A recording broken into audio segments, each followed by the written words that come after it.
যাদের ফোনে LMC camera download করতে পারতেছেন না, তো আজকের ভিডিওতে আপনাদের দেখাবো কিভাবে আপনারা এলএমসি ক্যামেরা ডাউনলোড করবেন এবং কিভাবে আপনার ফোনে ব্যবহার করবেন। ঠিক আছে, তো তার জন্য হচ্ছে আপনার ফোনের ইন্টারনেট কানেকশনটা অন করে নেবেন। নেওয়ার পর হচ্ছে আপনার ফোনের গুগল ক্রোম খুঁজে নিয়ে গুগল ক্রোমের ভিতরে প্রবেশ করবেন। ঠিক আছে, গুগল ক্রোমের ভিতরে প্রবেশ করার পর এখান থেকে দেখতে পাচ্ছেন সার্চ বার, এখানে একটা টাচ দিবেন।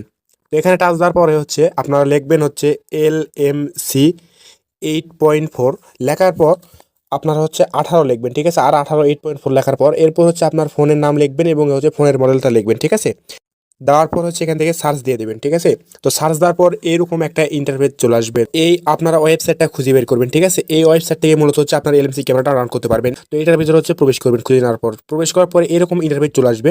তো এখান থেকে এই তিনটা যেটা আছে, যাদের স্যামসাং ফোন তারা হচ্ছে এখান থেকে ডাউনলোড করবেন। ঠিক আছে, আর যাদের হচ্ছে রিয়েলমি তারা হচ্ছে এখান থেকে উপকার এটা ডাউনলোড করবে। তো ডাউনলোড করার জন্য ডাউনলোড অপশন টাচ দেওয়ার পরে করার পর হচ্ছে এরকম একটা ইন্টারফেস চলে আসবে। এখান থেকে এই আইকনের উপর একটা টাচ দিলে